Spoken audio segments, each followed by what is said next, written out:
according to their website, is haunted by 16 spirits. Cub sleeps with me on the bed every night. He did not get up on the bed last night. He didn't get on the bed yesterday when we got to the hotel room, when I took a quick nap. When I woke up this morning, realized that he never jumped up on the bed.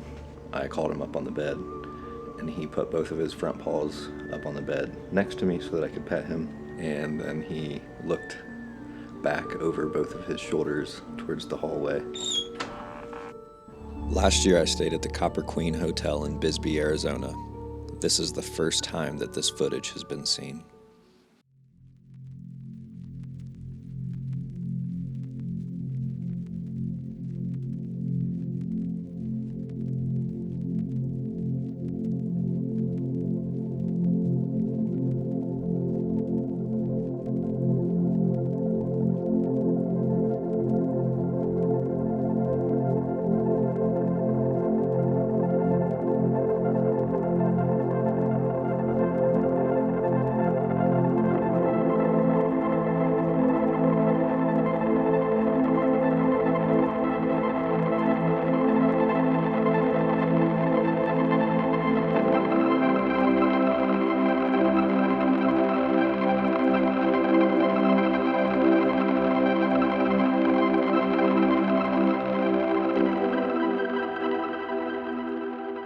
I made the 4-hour drive from the ranch where I work south of Tucson across the southern part of Arizona, driving through a few small towns and nothing much more than the barren Sonoran Desert.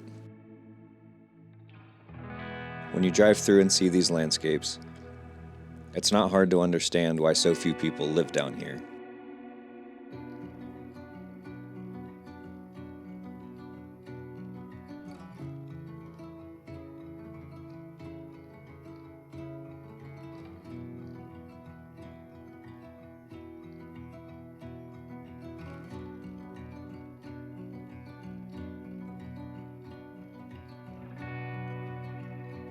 But it is, however, always amazing that people chose to live here in the first place. The desert doesn't make life easy on anyone. One of the biggest reasons that I got into making videos in the first place was that I wanted to make travel videos. After studying a few of my favorite creators closely and watching their travel videos, my first attempt at making one for myself was a quick 2-day trip to Bisbee, Arizona. Bisbee started as a mining town in the late 1800s when Army Scouts discovered signs of the presence of minerals in the area. They had originally been sent to the Mule Mountains in search of renegade Apaches and instead stumbled upon one of the richest mineral sites in the world. Bisbee became known as the Queen of the Copper Camps. The city grew quickly in the early mining years, becoming the biggest city in the Arizona Territory. But in 1917, that would change. The Dodge Phelps Mining Company executed the Bisbee deportation, kidnapping over 1,000 striking mining workers at gunpoint and transporting them to New Mexico to prevent them from unionizing. The mining operations slowed after that, and the city's population decreased from about 9,000 to 3,000 between 1920 and 1950. Things started to pick up again in the 60s and 70s when Bisbee became a haven for writers, artists, and hippies and embraced the counterculture of the time. Today, Bisbee attracts tourists and snowbirds and people who want to stay at a haunted hotel. The downtown area of Old Bisbee is home to coffee shops and a thriving cultural scene, and it's known for its Victorian-style architecture.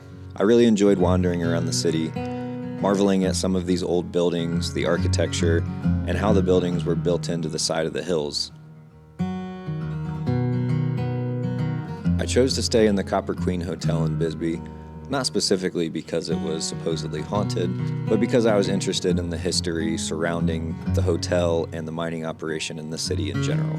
Back in the early mining years, as the city and mining operation was growing, the mining company needed a place for investors and dignitaries to stay when they were visiting and conducting business. So it had the Copper Queen Hotel constructed, and it finished in 1902 and was open for operation. The hotel has hosted many well-known visitors over the years.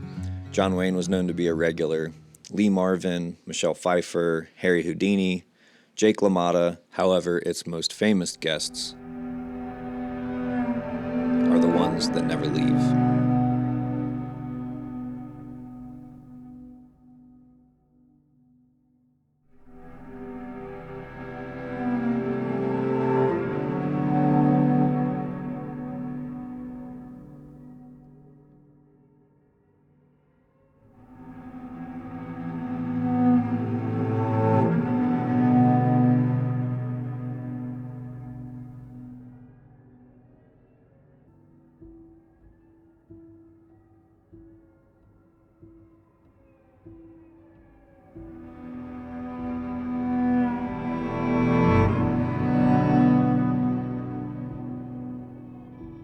did not get up on the bed. And then he was staring at the door, almost like there was someone telling him that he should not get up on the bed. It's haunted.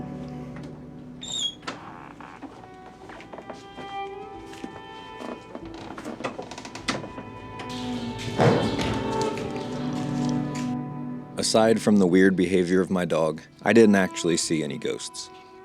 Even if you just like old buildings and aren't convinced of the existence of any sort of supernatural phenomenon, I would still recommend staying there.